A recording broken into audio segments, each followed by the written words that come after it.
बिस्मिल्लाहिर्रहमानिर्रहीम अस्सलाम वालेकुम। Welcome to literature with WB. और आज का जो हमारा टॉपिक है वो है सर्वे रिसर्च डिज़ाइन और दूसरा है experimental research design. Research designs के बारे में हम लोग डिस्कस कर रहे हैं। लास्ट वाले वीडियो में रिसर्च डिज़ाइन क्या होता है उसके बारे में कंप्लीट स्टडी की थी और साथ में एक रिसर्च डिज़ाइन केस स्टडी उसको भी हम लोगों ने रीड आउट किया था। तो आज की वीडियो में हम जो बाकी दो हमारे रिसर्च डिज़ाइन रह गए थे उनको हम लोग डिस्कस करेंगे, जो कि हैं सर्वे रिसर्च और दूसरा है एक्सपेरिमेंटल रिसर्च। तो विदाउट एनी फर्दर डिले आज के इस वीडियो को शुरू करते हैं।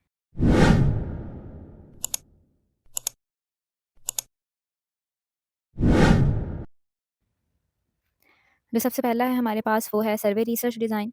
सर्वे रिसर्च क्या होता है कि इसमें हम लोग सर्वेज़ को यूज़ करते हैं, सर्वेज़ लेते हैं लोगों से सर्वे करते हैं ताकि हम लोग अपना जो डाटा है उसको कलेक्ट कर सकें। इसमें क्या होता है कि लोगों से इंटरव्यूज़ लिए जाते हैं और अब क्वेश्चन क्या करना है, ये सबसे ज़्यादा इंपॉर्टेंट फैक्टर होता है सर्वे रिसर्च में। जब सर्वे हम लोग कर रहे होते हैं, तो सबसे इंपॉर्टेंट फैक्टर ये होता है कि हम लोगों ने अब सवाल करना क्या है, ठीक है? हमारे पास लोग भी आ गए लेकिन अब सवाल क्या करना है? इसके अलावा जो सर्वे अप्रोच है, इसको हम लोग डिफरेंट वेरियस वेज़ में अरेंज करते हैं। लेकिन इसके जो फेमस टूल हैं, उसमें जो सबसे पहला है वो है open ended question. Open ended questions के ज़रिए हम लोग लोगों से इंटरव्यूज़ कर सकते हैं और जो भी हम लोगों को डाटा चाहिए, वो हम लोग ले सकते हैं। इसके अलावा जो सेकंड वाला है वो है लाइकर्ट स्केल। अब ये क्या होता है कि इसमें भी सर्वे किया जाता है, जैसा कि आप लोगों ने अक्सर ही ऑनलाइन सर्वेज़ किए हुए होंगे।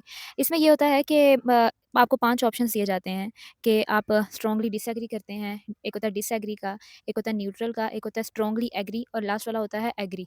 ठीक है? इस किस्म के आपको आपने इसमें रेट करना होता है कि आपका जो ख़्याल है उसके बारे में ये क्या है। तो इस तरह के आपको 5 जो हैं वो ऑप्शंस दिए जाते हैं और उसमें से आपको कोई एक सेलेक्ट करना होता है। उसके बाद हमारे पास जो नेक्स्ट वाला है टूल वो है मैथमेटिकल क्वेश्चंस। इसमें न्यूमेरिकल डाटा को इकट्ठा किया जाता है, न्यूमेरिकल इन्फॉर्मेशंस को इकट्ठा किया जाता है। जैसा कि यहाँ पे हमारे पास एक क्वेश्चन है कि how long had you lived in the region, कि आप लोग यहाँ पे कितनी देर से रह रहे हैं, ठीक है? लाइक एज हो गई, हम लोग एज पूछ लेते हैं कि आपकी एज क्या है? या फिर यही कि आप लोग यहाँ पे कितनी देर से रह रहे हो? तो इस किस्म के जो न्यूमेरिकल डाटा है, मैथमेटिकल क्वेश्चंस इनको कहते हैं। और जो नेक्स्ट है वो है कंपैरेटिव क्वेश्चंस। इसमें क्या होता है कि इसमें हम लोग 2 इंडिविजुअल्स को या फिर 2 प्रोडक्ट्स को आपस में कंपेयर करते हैं। उनका कंपैरिज़न करवाते हैं और ये देखते हैं कि इनमें दोनों में से जो बेहतरीन चीज़ है वो कौन-सी है। यहाँ पे एग्ज़ाम्पल भी है कि which soap is more effective, ठीक है? कि 2 साबुन होंगे या कोई भी आपके पास होगा प्रोडक्ट, तो आप पूछेंगे कि इनमें से कौन-सा साबुन जो है वो ज़्यादा इफेक्टिव है। कंपेयर ही कर रहे हैं ना एक-दूसरे के साथ। और दूसरा क्या है कि आपको क्या लगता है कि ये वाली जो बुक है वो इस वाली बुक से बेहतर क्यों है? ठीक है? लाइक कंपैरिज़न किया जाता है इसमें चीज़ों का। उसके अलावा जो नेक्स्ट है वो है डिस्क्रिप्टिव क्वेश्चन्स। इसमें अब क्या किया जाता है कि लोगों से क्वेश्चन पूछे जाते हैं, सर्विस क्वेश्चन किए जाते हैं। लेकिन होता क्या है कि इसमें हम लोग लोगों को ऑप्शंस नहीं देते हैं कि आपका इस बारे में क्या ख़्याल है? लाइक ऑप्शंस आपने दे दिए, हाँ या ना में जवाब दे दिया, नहीं। आप क्वेश्चन करेंगे लोगों से और वो आपको एक डिटेल्ड इन्फॉर्मेशन जो है वो देंगे। लाइक जो भी वो खुद सोचते हैं उस बारे में अपने अल्फ़ाज़ों में वो आपके सामने बयान कर देंगे। उसके बाद जो नेक्स्ट वाला है वो है मल्टीपल चॉइस क्वेश्चन्स। इसमें भी एक ऑप्शंस की लिस्ट होती है हमारे पास, जिसमें कि कोई भी एक ऑप्शन जो है वो चूज़ करना पड़ता है। एग्ज़ाम्पल्स हम लोग देख लेते हैं सर्वे रिसर्च की, तो जो सोशियोलॉजिस्ट हैं वो बहुत ज़्यादा सर्वे रिसर्च करते हैं और इनका गोल क्या होता है कि उन्होंने ह्यूमन बिहेवियर्स के बारे में ज़्यादा डिटेल से स्टडी करनी होती है और साथ में वो यूज़ करते हैं कि ऐसी कौन-सी चीज़ें हैं, ऐसी कौन-सी चीज़ें हम लोग डिस्कवर करें जिससे कि सोसाइटी को हम लोग इम्प्रूव कर सकते हैं। और मज़ीद जो सोशियोलॉजिस्ट होते हैं वो कौन-सी स्टडी करते हैं कि इसमें लोगों को जो है वो एग्ज़ामिन किया जाता है कि ऐसे कौन-कौन से फैक्टर्स हैं, कोई पॉलिटिकल या फिर सोशल इश्यूज़ हैं, जो कि टाइम के साथ अगर चेंज होते हैं तो लोगों पर किस किस्म का असर छोड़ कर जाते हैं। जो सर्वे रिसर्च है वो तकरीबन नंबर ऑफ सिचुएशंस में की जाती है, जिसमें कि गवर्नमेंट एजेंसीज़ भी हैं, वो भी सर्विस करवाती हैं, एजुकेशनल इंस्टीट्यूशंस, हॉस्पिटल्स और नॉन प्रॉफिट ऑर्गनाइजेशंस। देखिए सारी जो हैं बहुत ज़्यादा सर्वे रिसर्च जो है मतलब हर दूसरा बंदा जो है वो सर्वे कर रहा होता है। हम लोग ये कह सकते हैं कि हर एक सिचुएशन में हम लोग सर्वे रिसर्च को कंडक्ट कर सकते हैं। लेकिन इसमें जो हम लोग डाटा इकट्ठा करते हैं वो लेस एक्यूरेट होता है क्वालिटेटिव डाटा से। इसके कुछ रीज़न्स हैं कि क्यों जो है वो लेस एक्यूरेट होता है। सबसे पहला जो है कि इसमें जो है वो जो रैंडम सैंपलिंग हम लोग इकट्ठा करते हैं, लाइक रैंडम सैंपलिंग के लिए जो हम लोग पॉपुलेशन को चूज़ करते हैं वो बहुत ज़्यादा टफ होता है। दूसरा क्या है कि इसमें जो पार्टिसिपेंट्स होते हैं वो हो सकता है आप उनसे कोई और क्वेश्चन करें लेकिन वो उसको इंटरप्रेट किसी और तरीके से कर रहे हों। और जो थर्ड वाला है कि जो लोग हैं वो हो सकता है जो भी रिसर्चर है वो जाके कोई सर्वे कर रहा है, वो उसको खुश करने के लिए अपनी थॉट्स के बारे में वो ना सोचें, बल्कि वो उस रिसर्चर को खुश करने के लिए उस रिसर्चर की डिज़ायर्स के मुताबिक उसको आंसर कर दे, ठीक है? लाइक उन्होंने ये नहीं बताना कि हम लोग ये सोचते हैं, हम लोग ये सोचते हैं। वो सिर्फ़ ये कह दें कि अच्छा ये रिसर्चर जो है वो ये चाहता है या इसका माइंड ये कहता है, तो मैं भी इसकी डिज़ायर को पूरा करने के लिए जो ये चाह रहा है मैं उसको वो जवाब दे दूँ। उसके अलावा अब ऐसे एरियाज़ जिसकी के लोगों को कोई इतनी करेक्ट इन्फॉर्मेशन या ज़्यादा नॉलेज नहीं है उनके पास, ठीक है? उसके बारे में वो कैसे आपको करेक्ट इन्फॉर्मेशन दे सकते हैं? जब उनके पास एक लिमिटेड नॉलेज है, वो ज़्यादा उस एरिया के बारे में जानते ही नहीं है। आप जाके उनसे क्वेश्चन करेंगे तो कैसे आपको एक्यूरेट इन्फॉर्मेशन जो है वो प्रोवाइड करेंगे? उसके बाद हमारे पास जो नेक्स्ट है वो है एक्सपेरिमेंटल रिसर्च। एक्सपेरिमेंटल रिसर्च जो है ना ये कंडक्ट की जाती है कि विद 2 और मोर वेरिएबल्स, ठीक है? 2 या 2 से ज़्यादा वेरिएबल्स को जब रिसर्च कंडक्ट की जाती है ना, उसकी स्टडी की जाती है तो उसको हम लोग एक्सपेरिमेंटल रिसर्च कहते हैं। इसमें यहाँ पे आप देखें कि यहाँ पे ना सेट की बात की गई है, फर्स्ट एंड सेकंड सेट।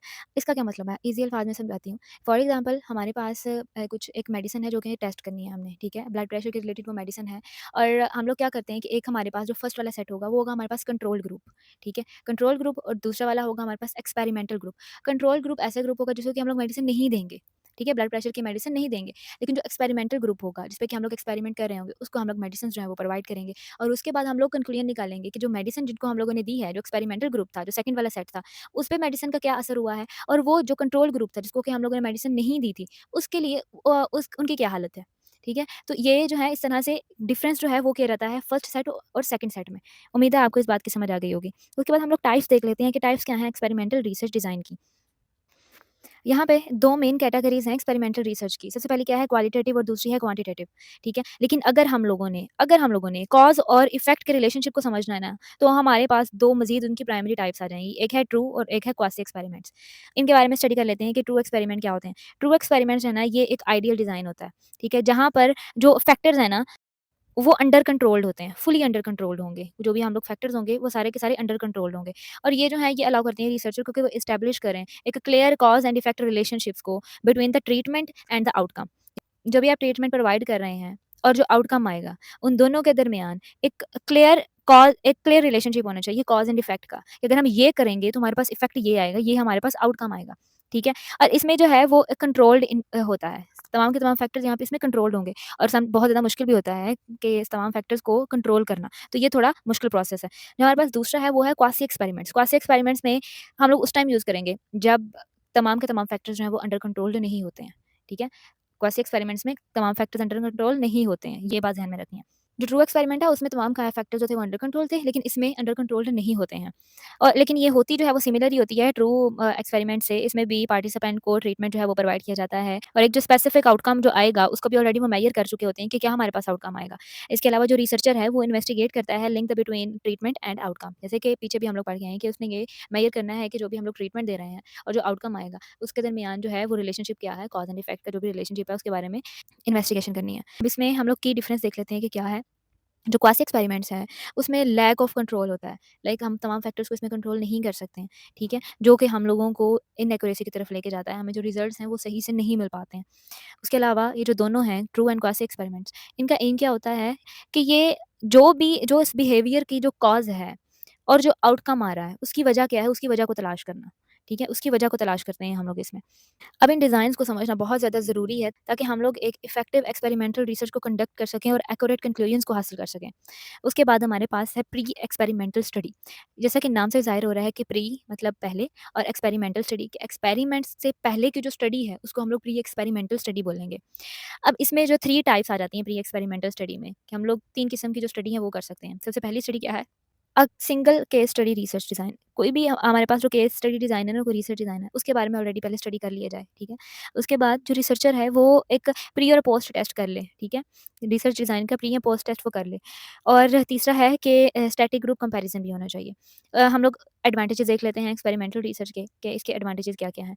हमारे पास जो पहला इसका एडवांटेजेस है वो ये है कि जो रिसर्चर हैं, वो तमाम फैक्टर्स को अंडर कंट्रोल रखते हैं ताकि वो एक डिज़ायर्ड आउटकम्स को अचीव कर सकें। जो सेकंड वाला है वो है वर्सटाइलिटी। एक्सपेरिमेंटल रिसर्च जो है ना वो हर एक फील्ड या सब्जेक्ट में अप्लाई की जा सकती है। हर एक फील्ड में एक्सपेरिमेंटल रिसर्च जो है वो की जा सकती है और यही इसको वर्सेटाइल बनाता है। एक्यूरेट रिजल्ट्स जो आउटकम्स आते हैं एक्सपेरिमेंटल रिसर्च में वो हाइली प्रिसाइज़ होते हैं क्योंकि इसमें जो डाटा होता है वो बहुत ज़्यादा रिलायबल होता है। फोर्थ वाला है एप्लीकेबिलिटी। अब ये जो रिज़ल्ट हैं, वो हम लोग अपने किसी भी सिमिलर आइडिया या सिचुएशन में अप्लाई कर सकते हैं। और पहले ऑलरेडी इसके बारे में रिसर्च हो चुकी है, एक्सपेरिमेंट रिसर्च जो है वो हो चुकी है। तो अगर हमारे पास वही उस किस्म के सेम आइडिया या फिर सिचुएशन जो है वो दोबारा से क्रिएट हो गई है, तो हम लोग उसी उन्हीं रिज़ल्ट्स को उन पे जो है वो लागू कर सकते हैं, अप्लाई कर सकते हैं, ठीक है? उसके बाद जो फिफ्थ वाला है वो है foundation of the new ideas. Experimental research जो है ना वो हम लोगों को प्रोवाइड करते हैं ताकि हम लोग न्यू आइडियाज़ को जो है वो जनरेट करें, फर्दर रिसर्चेज़ को कंडक्ट करें। अब इसमें जब डाटा कलेक्ट किया जाता है ना, तो उसमें भी हम लोग नए कॉन्सेप्ट्स को एक्सप्लोर करते हैं, थ्योरीज़ को एक्सप्लोर करते हैं, ठीक है? उसके बाद हम लोग ये देख लेते हैं कि predictor of experimental design most important elements यानी कि किसी भी एक्सपेरिमेंटल डिज़ाइन में जो मोस्ट इंपॉर्टेंट एलिमेंट्स हैं वो कौन-कौन से होते हैं। हमारे पास सबसे पहला है वो है वेरिएबल मैनिपुलेशन। इसमें क्या होता है कि जो रिसर्चर है ना वो आइडेंटिफाई कर लेता है फैक्टर्स को कि कौन-कौन से फैक्टर्स हैं जो कि एक्सपेरिमेंट के आउटकम्स पे यानी कि जो रिज़ल्ट हमारे पास आएगा उस पे वो इन्फ्लुएंस कर सकते हैं। ऐसे कौन-कौन से फैक्टर्स हैं जो कि जिसका असर हो सकता है हमारे हमारी आउटकम्स पे, हमारे रिज़ल्ट पे जिनका असर हो सकता है, उनको वो आइडेंटिफ़ाई कर लेते हैं। जो सेकंड वाला है, the researcher manipulates the factors providing treatments to some participants. इसमें कुछ कुछ पार्टिसिपेंट्स को ट्रीटमेंट प्रोवाइड किया जाता है, ठीक है? थर्ड वाला है डिफरेंट लेवल्स ऑफ ट्रीटमेंट जो है ना वो प्रोवाइड किए जाते हैं ताकि डिटरमाइन किया जा सके इनके इफेक्ट्स को, ठीक है। उसके बाद हमारे पास है रैंडम असाइनमेंट। पार्टिसिपेंट्स को ट्रीटमेंट ग्रुप्स जो हैं वो असाइन किए जाते हैं और हर एक पार्टिसिपेंट का इक्वल चांस होता है कि वो सिलेक्ट होगा, ठीक है। यानी कि मैंने आपको पहले भी एक दफ़ा शायद इसकी एग्जांपल दी थी कि मेरे पास फॉर एग्जांपल एक हैट है, ठीक है, और मैंने उसमें कुछ पेपर डाला है, मेरा हर एक पार्टिसिपेंट का उसमें नाम जो है वो मेंशन है, ठीक है। और मैं सबसे पहले जो हूँ वो निकालती हूँ कि मैं इसमें 10 पर्चियाँ निकालूँगी और जो 10 वाले होंगे उसको हम लोग एक्सपेरिमेंटल ग्रुप में रखेंगे और जो हमारे बाद वाले 10 रखूँ निकालूँगी वो जो है वो कंट्रोल ग्रुप में होंगे, ठीक है। अब जिस-जिसका भी क्योंकि देखें हर एक का इक्वल चांस है क्योंकि सबके नाम उसमें मौजूद हैं, हर एक का इक्वल चांस है कि वो सिलेक्ट हो सकता है। और इसी तरह से फिर ग्रुप्स को जो है वो 2 ग्रुप्स में जो है वो सेपरेट किया जाता है। एक्सपेरिमेंटल में वो जिनको कि ट्रीटमेंट रिसीव होगा और एक होता है कंट्रोल ग्रुप ऐसा जिसको कि ट्रीटमेंट रिसीव नहीं होता है। उसके बाद क्या होता है कि जो रैंडम असाइनमेंट है ना, ये एलिमिनेट कर देती है दूसरे इन्फ्लुएंसेस को। और ये किस पे रिलाई करती है? कॉज़ एंड इफेक्ट के रिलेशनशिप पे। जो रिसर्चर है वो डिटरमाइन कर सकता है कि ऐसी कौन-सी वजह बनी जिसकी वजह से ये इफेक्ट हमारे पास आया। उसके बाद हमारे पास है रैंडम सैंपलिंग। अब कुछ एक्सपेरिमेंटल रिसर्चर्स जो होते हैं ना, वो रिलाई करते हैं कन्वीनियंस सैंपलिंग पे, ठीक है? लेकिन इसके कुछ लिमिटेशंस हैं। हम लोगों ने ये सैंपलिंग ऑलरेडी पढ़ चुके हैं हम लोग, तो मैं बार-बार डिस्कस नहीं करूँगी। ओके, तो इसलिए जो रैंडम सैंपलिंग है ना, उसको ज़्यादा प्रेफ़र किया जाता है क्योंकि ये अलाउ करती है रिसर्चर्स को कि वो एक लार्जर पॉपुलेशन से जो है वो डाटा कलेक्ट कर सकते हैं और अपने कंक्लूजन को फाइंड आउट कर सकते हैं। अब रैंडम सैंपलिंग जो होती है, वो हेल्प करती है कि वो इंश्योर करें कि जो भी हम लोगों ने सैंपल लिया है, वो हम लोगों ने पॉपुलेशन से ही लिया है, ठीक है? और यही जो चीज़ है वो रिज़ल्ट की जो वैलिडिटी है उसको वो इंक्रीज़ कर देती है। उसके बाद हमारे पास है इंटरनल वैलिडिटी और एक्सटर्नल वैलिडिटी। ये जो यहाँ पे लिखा हुआ है ना, टू बी ऑनेस्ट ये बहुत ज़्यादा डिफ़िकल्ट है और इसको समझना बहुत ज़्यादा मुश्किल है। मैं आपको एक एग्ज़ाम्पल के थ्रू समझाती हूँ कि इंटरनल वैलिडिटी क्या होती है और एक्सटर्नल वैलिडिटी क्या होती है। जो इंटरनल वैलिडिटी और एक्सटर्नल वैलिडिटी है ना, ये 2 ऐसे वेज़ हैं जिसमें कि हम लोग टेस्ट कर सकते हैं कॉज़ एंड इफेक्ट के रिलेशनशिप को। ठीक है? सबसे पहली बात नोट डाउन करते जाएँ आप लोग ताकि आप लोगों के लिए आसानी रहे कि क्या है ये कि 2 ऐसे वेज़ हैं जिससे कि हम लोग कॉज़ एंड इफेक्ट के रिलेशनशिप्स को टेस्ट कर सकते हैं। सबसे पहले हेडिंग दें इंटरनल वैलिडिटी की। इंटरनल वैलिडिटी जो है ना ये रेफ़र करती है कि डिग्री ऑफ कॉन्फिडेंस को और इसमें सिर्फ़ और सिर्फ़ कैज़ुअल रिलेशनशिप को ही टेस्ट किया जाता है, ठीक है? और ये जो बाकी के वेरिएबल्स या फिर फैक्टर्स होते हैं ना, उन पे इसका कोई इन्फ्लुएंस नहीं आता। एग्ज़ाम्पल के ज़रिए समझाती हूँ कि फॉर एग्ज़ाम्पल हमारे पास ना एक एनर्जी ड्रिंक है और हम लोगों ने टेस्ट करना है कि जो प्रोफ़ेशनल एथलीट्स होते हैं, जो खिलाड़ी होते हैं, अगर हम उनको ये एनर्जी ड्रिंक प्रोवाइड करते हैं, उनको ये देते हैं, तो उनका क्या असर आएगा, ठीक है? हमें जो रिज़ल्ट्स मिलेगा वो क्या आएगा? हम लोग अब सिर्फ़ ये एथलीट्स पे कर रहे हैं, ठीक है? हम लोग बाहर के जो लोग हैं, उन पे नहीं हम लोग कर रहे, ठीक है? हम लोग सिर्फ़ और सिर्फ़ एथलीट्स पे कर रहे हैं ये एक्सपेरिमेंट। अगर हम लोग जो हैं, वो उनको ये प्रोवाइड कर रहे हैं एनर्जी ड्रिंक, तो इसका जो इफ़ेक्ट है, वो क्या आएगा? और ये इसके जो रिज़ल्ट्स हैं ना, वो इन्फ्लुएंस कर सकते हैं दूसरे फैक्टर्स पे भी। लाइक कि उनकी एडवांस जो ट्रेनिंग होगी, उस पे क्या असर आएगा और दूसरे इक्विपमेंट्स होते हैं, उन पे क्या असर आएगा, ठीक है? ये नहीं कि इसमें सिर्फ़ उसी चीज़ के बारे में स्टडी की जाती है जिसको कि हम लोगों ने सपोज़ किया होता है कि हमने इसी के बारे में मेजर करना है। हम लोग एक्सटर्नल फैक्टर्स को नहीं देखते। अब यहाँ पे सिर्फ़ और सिर्फ़ हम लोगों ने एथलीट्स के बारे में देखा कि एथलीट्स के बारे में हम लोगों ने स्टडी करनी है कि अगर हम लोग एनर्जी ड्रिंक देते हैं तो इन पे क्या इन्फ्लुएंस आएगा, इनकी ट्रेनिंग पे क्या आएगा और बाद में जो है वो इसके क्या इन्फ्लुएंस आएँगे। अब एक्सटर्नल वैलिडिटी जो है ना, इसमें क्या होता है कि इसमें सिर्फ़ और सिर्फ़ हम लोग एक स्पेसिफिक ग्रुप के बारे में नहीं देखेंगे। हम लोग जनरलाइज़ करेंगे दूसरी पॉपुलेशन के बारे में भी, उन पर भी हम लोग एक्सपेरिमेंट्स करेंगे। यहाँ पे वही एनर्जी ड्रिंक की बात करते हैं। इंटरनल में हम लोगों ने किया कि हम लोग ने सिर्फ़ और सिर्फ़ एथलीट्स को एनर्जी ड्रिंक प्रोवाइड की और उसका रिज़ल्ट देखा कि क्या रिज़ल्ट आता है। एक्सटर्नल में हम लोग क्या करेंगे कि हम लोग एथलीट्स को भी देंगे वो एनर्जी ड्रिंक और जो बाकी दूसरे के जो दूसरा ग्रुप होगा हमारे पास, उसमें हम लोगों के पास स्टूडेंट्स हो सकते हैं, वर्कर्स हो सकते हैं, ओल्डर एडल्ट्स हैं, वो भी हो सकते हैं कि उन पर उसका क्या इफ़ेक्ट आया और जो एथलीट्स हैं, उन पे उनका क्या इन्फ्लुएंस रहा, ठीक है? तो हम लोग इसको बोलेंगे एक्सटर्नल वैलिडिटी और एक्सटर्नल वैलिडिटी को बढ़ाने के लिए हम लोगों को बाकी के जो ग्रुप्स हैं ना, उनको जो डाइवर्स ग्रुप हैं, जैसा कि मैंने बताया कि दूसरे लोग हो गए, स्टूडेंट, ऑफिस वर्कर्स या फिर ओल्डर एडल्ट्स, उनको भी हम लोग एनर्जी ड्रिंक प्रोवाइड करेंगे देखने के लिए कि इन पर इसका क्या इन्फ्लुएंस आता है, ये इन पे भी काम करती है या नहीं करती है वैसे, ठीक है? तो ये उम्मीद है कि आपको इंटरनल वैलिडिटी और एक्सटर्नल वैलिडिटी की समझ आ गई होगी। उसके बाद हमारे पास है benefits and drawbacks of the quasi experiment designs. अब इसके बेनिफिट्स देख लेते हैं और इसमें जो ड्रॉबैक्स हैं वो देख लेते हैं। सबसे पहले है बेनिफिट्स। अब इसमें हाई एक्सटर्नल वैलिडिटी होती है, ठीक है? कि किस तरह से कि क्वासी एक्सपेरिमेंट्स जो होते हैं ये डिटरमाइन करते हैं कि जनरल पॉपुलेशन के लिए क्या चीज़ बेस्ट है, ठीक है? सेकंड वाला है कि combination with other methods. Quasi experiments को हम लोग दूसरे मेथड्स के साथ भी कंबाइन करके स्टडी कर सकते हैं, हम उसको यूज़ कर सकते हैं, जो कि रिसर्चर को ये अलाउ करते हैं कि तमाम के तमाम जो भी हैं ना फैक्टर्स, उनको हम लोग अपने अंडर कंट्रोल ला सकें। क्योंकि क्वासी एक्सपेरिमेंट्स में तमाम फैक्टर्स अंडर कंट्रोल नहीं होते हैं। सो हम लोग दूसरे मेथड्स को इसके साथ मिला के हम लोग कर सकते हैं, ताकि हमारे जो जितने भी फैक्टर्स हैं, वो सारे के सारे अंडर कंट्रोल आ जाएँ। उसके बाद हमारे पास है हाई ट्रांसफरेबिलिटी। अब क्वासी एक्सपेरिमेंट्स होता है ना, इसमें हाई डिग्री ऑफ ट्रांसफरेबिलिटी होती है कि लाइक जो रियल लाइफ़ सिचुएशन होती है ना, उनमें हम लोग इन चीज़ों को अप्लाई कर सकते हैं। उनमें हम लोग इनको ट्रांसफ़र कर सकते हैं। उसके बाद नेचुरल प्रोसेस, ये जो है ना इसकी जो स्टडी है ना, ये एक नेचुरल प्रोसेस होता है जो कि बहुत ज़्यादा मोर रेलेवेंट है रियल वर्ल्ड प्रॉब्लम से, ठीक है? रियल वर्ल्ड प्रॉब्लम से बहुत ज़्यादा रेलेवेंट है, इसमें जो भी प्रोसेस इस्तेमाल होता है। अब real world problems and answers, quasi experiments जो होते हैं ना, इसमें ज़्यादातर जो रियल वर्ल्ड जो प्रॉब्लम्स होती हैं, उन्हीं के बारे में स्टडी किया जाता है, उन्हीं से आंसर लिया जाता है कि अगर ये इश्यू है तो इसका क्या आंसर होगा, ना कि आर्टिफिशियल्स के लिए। उसके बाद control over confounding variables, quasi experiments जो है ना, ये हम लोगों को प्रोवाइड करते हैं कि हम लोग इम्प्रूव करें कि कंट्रोल किया जा सके थर्ड वेरिएबल्स को। ऐसा वेरिएबल जो कि कॉज़ एंड इफेक्ट के जो रिलेशनशिप है ना, उस पर इफेक्ट ला सकता है, उस वेरिएबल को कंट्रोल किया जाए। इसके ड्रॉबैक्स देख लेते हैं, यानी इसमें खराबी है ना, हम लोग वो देख लेते हैं कि सबसे पहला है लोअर इंटरनल वैलिडिटी। इसमें जो क्वासी एक्सपेरिमेंट है ना, इसकी वैलिडिटी जो है वो बहुत ज़्यादा कम होती है ट्रू एक्सपेरिमेंट से। आम इसमें जो फैक्टर्स होते हैं ना, वो अंडर कंट्रोल नहीं होते हैं, तो इसमें जो वैलिडिटी होगी उसके चांसेस जो हैं वो बहुत ज़्यादा कम होंगे। नो रैंडमाइजेशन, लैक रैंडमाइजेशन का क्या मतलब है कि इसमें ये भी हो सकता है जो थर्ड वेरिएबल है ना, थर्ड वेरिएबल वो स्टिल मौजूद होगा उसमें, जिसकी वजह से कॉज़ एंड इफेक्ट के रिलेशनशिप में खराबी आ सकती है। ह्यूमन एरर, ह्यूमन मिस्टेक्स जो हैं वो पॉसिबल होती हैं क्वासी एक्सपेरिमेंट्स में।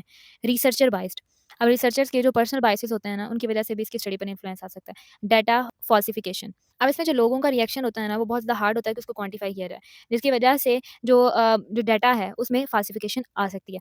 उसके बाद हमारे पास क्या है कि आउटडेटेड डाटा, ऐसा हम लोग डाटा को इस्तेमाल कर रहे हैं, ऐसा बहुत ज़्यादा ओल्ड डाटा है, ठीक है? और बैकडेट डाटा है, जो कि हमारे अगर हम लोग उनको यूज़ करेंगे, तो हम लोग बहुत ज़्यादा उसमें मिस्टेक्स करेंगे और जो भी हमारे पास जो फाइंडिंग आएँगी, वो ठीक नहीं होंगी, ठीक है? वो इनएक्यूरेट होंगी।